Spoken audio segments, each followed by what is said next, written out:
さあ今からファイヤーサイドさんのコッパーシュラカップ、今日が初めて使うんですけど、これでちょっと米を入れているので、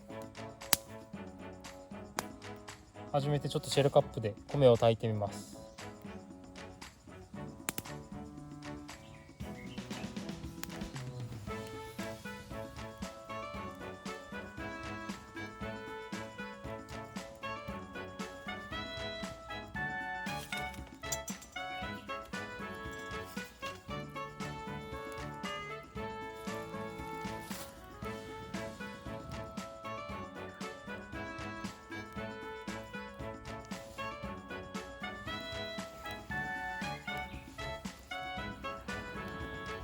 蓋がないのでアルミホイルで蓋をします。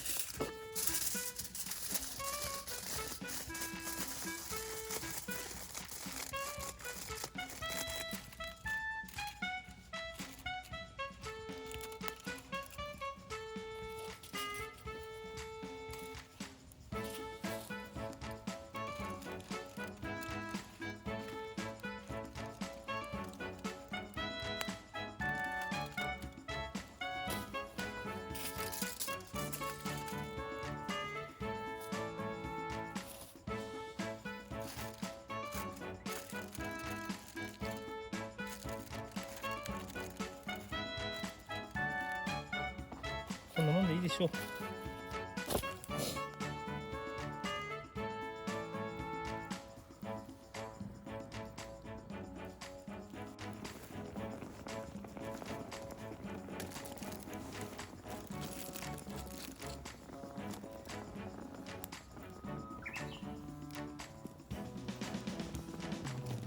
もうちょっとでやればよかった。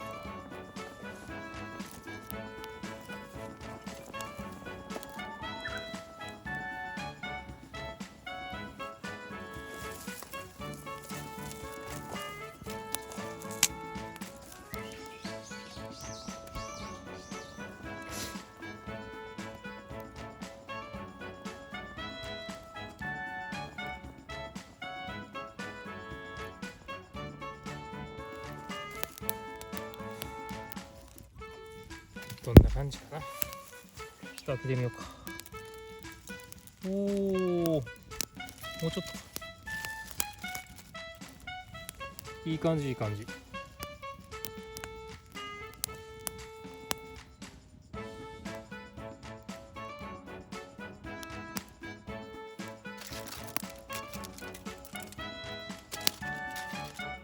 次、焚き火フライパンを使って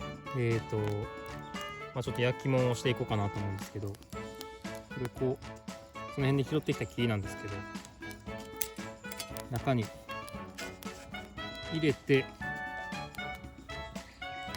取っ手にして焼くことができます。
米とあと